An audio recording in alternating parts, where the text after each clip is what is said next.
আজকে সারা ঢাকা শহরে প্রায় রাস্তাঘাট বন্ধ হয়ে গেছে, কারণ হচ্ছে হাদি হত্যার বিচার চাচ্ছেন ইনকিলাব মঞ্চ। খুব স্বাভাবিক, হাদির হত্যার বিচারটা এটা সময়ের দাবি। কারণ হচ্ছে যে সরকারই থাকুক, ইউনূস সরকার অথবা তারেক রহমানের সরকার, অর্থাৎ বিএনপি সরকার অথবা অন্তর্বর্তীকালীন সরকার, দুই সরকারের দায়িত্ব হচ্ছে এই হাদি হত্যার বিচার করা। এর জন্য আন্দোলন করতে হবে কেন, রাস্তাঘাটে সিন ক্রিয়েট হবে কেন? কারণ হচ্ছে যে ছেলেটি মারা গিয়েছে হাদি, সে তো এই বিএনপিরও সম্পদ এবং জামাতেরও সম্পদ, সে দেশের সম্পদ।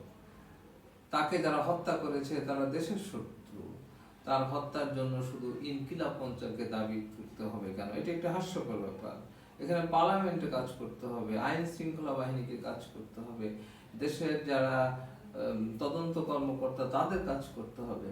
যদি সরকার এই বিষয়টি নিয়ে খুব দ্রুত কাজ করে তাহলে আন্দোলনের কি প্রয়োজন রয়েছে? কিন্তু আন্দোলন যারা করছে তাদের দাবি হচ্ছে যে যেভাবে বিচার প্রক্রিয়া শুরু করা উচিত ছিল, যে ধরনের তদন্ত কার্যক্রম শুরু করা উচিত ছিল, সেটা সেইভাবে হচ্ছে না।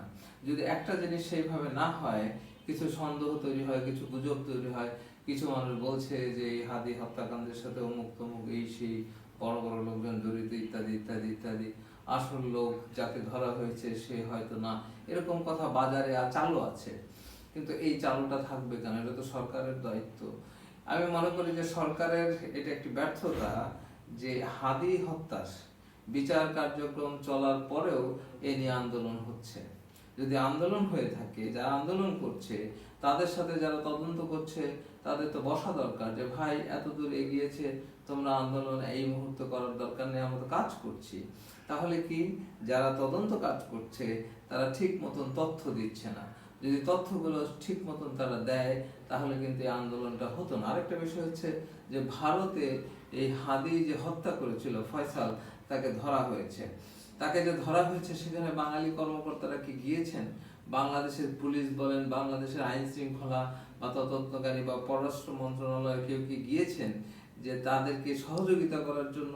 ভারত বাংলাদেশের সম্পর্ক যাই থাকুক, কিন্তু এটা একটা আন্তর্জাতিক তদন্তের বিষয় হতে পারত এবং এই বিষয়ে দুই দেশের আইন শৃঙ্খলা বাহিনীর মধ্যে একটা যোগাযোগ স্থাপিত হতে পারত। এই বিষয় কিন্তু আমরা লক্ষ্য করছি না। এই কারণে এই আন্দোলনগুলো হচ্ছে এবং এই আন্দোলনের মাধ্যমে বাংলাদেশ কিন্তু আবার একটা বিপর্যয়ে যেতে পারে। সরকার পক্ষ এবং এই যে হাদির যে হত্যাকারী বিচার চাচ্ছে, এই পক্ষের মাধ্যমে কিন্তু আরো কিছু পক্ষ যোগ হতে পারে এবং দেশে একটা অরাজক পরিস্থিতি তৈরি হতে পারে। এই বিষয়টি জনাব তারেক রহমান খেয়াল করবেন, এটি আমার প্রত্যাশা।